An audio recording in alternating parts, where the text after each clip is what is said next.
மீனவன். இன்னைக்கு நம்ம என்ன மீனை பார்க்க போறோம்னா, நம்மளுக்கு வந்து இன்னைக்கு ஒரு அழகான குருவிலி மீன் வந்திருக்கு.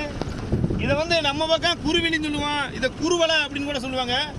இதை வந்து உயிரா இருக்கு பாருங்க மீன். இது வந்து தூண்டில அதிகமாக பிடிக்கிற ஒரு மீன். நம்மளுக்கு கனவா வலையில வந்திருக்கு. மீனை பாருங்க எவ்வளவு அழகா இருக்குன்னு பாருங்க. இந்த மீன் சமைச்சோம்னா ரொம்ப அருமையா இருக்கு.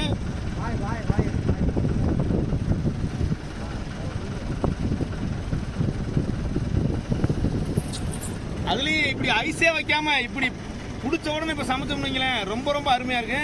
இந்த மாதிரி மீன்லாம் கிடைச்சா கண்டிப்பா வாங்கி சாப்பிடுங்க. அது இதை விட இன்னுமே பெருசா வளரும், ரொம்ப பெருசா வளர்ற மீன். இப்படி மீன்கள் வந்துக்கிட்டு பெருசா போக போக டேஸ்ட்டுமே நல்லா இருக்கு.